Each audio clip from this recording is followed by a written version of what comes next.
I am so excited to announce that my first book, my only book, Millennial's Guide to Homeownership, is officially available to purchase on Amazon. You can buy the paperback version or you can buy it on Kindle. And for those of you who are audio people, audiobooks, that version is on its way. And there'll surely be an announcement as soon as that happens. In the meantime, I wanted to take this opportunity to answer a few questions that I've gotten about the book, and some of the people who've asked me questions about it. I haven't really kept it a secret that I was writing this book. I think some people doubted that it was actually going to happen. But anyway, I've gotten a few questions, and I wanted to take this opportunity to answer some of them. So question number one, I got this question a few times, and I think the people may have been joking, but I think it's a perfectly fair question, which is, did AI write your book? Like I said, I think it's a fair question. I use AI every day. I love it. The answer to that question, though, is no. AI did not write my book, and if you want proof that it didn't write my book, all you have to do is turn to page 35 of the book, where I actually made a typo. It's right here. It says, the sentence, the phrase is, sounds too easy. And the too easy should be T-O-O. And mine is T-O. Sounds easy.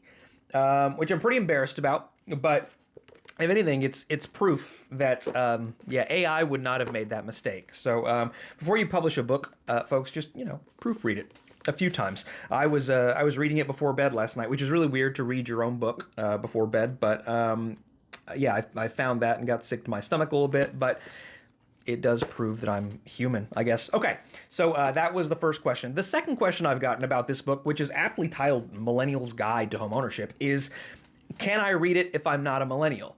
The answer is no. You'll actually be shot if you try to leave the store with one of these and you don't meet the age range requirements.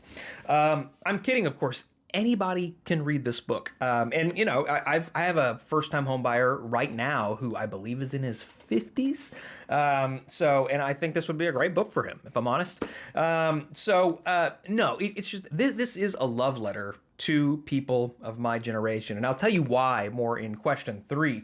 But there's just a lot of millennial references in this. I mean, I talk about, I talk about Lizzie McGuire at one point, Jimmy Neutron has a reference in here. And so if that's a little before your time or if it's after your time, well, then yeah, it's not that the book doesn't make sense for other people. It's just that the references are specifically designed for people of my generation. And that brings me to question number 3.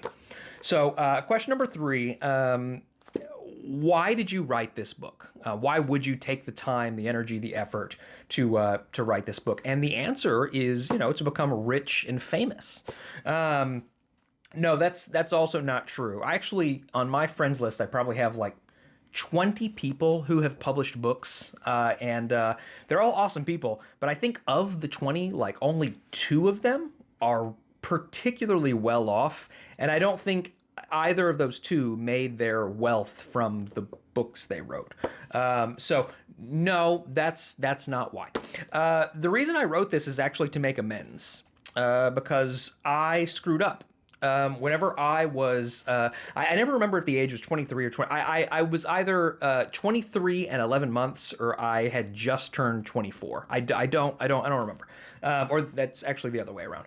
But the point is, I bought my first house when I was pretty young, and my biggest regret about that is that I didn't gloat about it.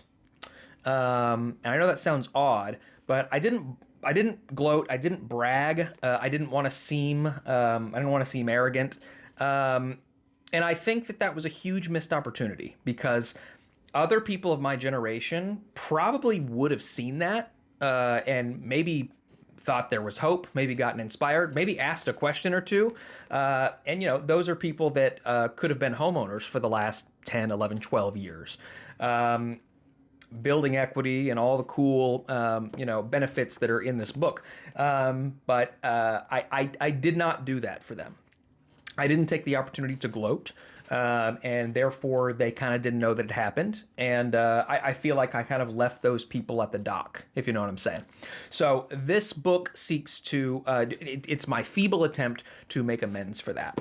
I didn't give those people the hope and the information and the stories and give them the tools and the resources back then.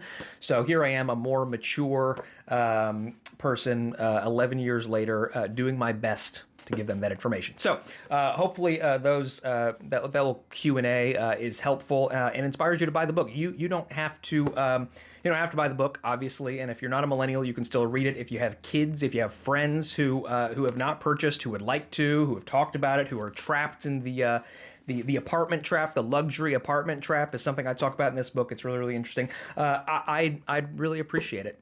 So let me know if you have further questions about it. Feel free to direct message me. You know where to find me. And thanks again. Super excited.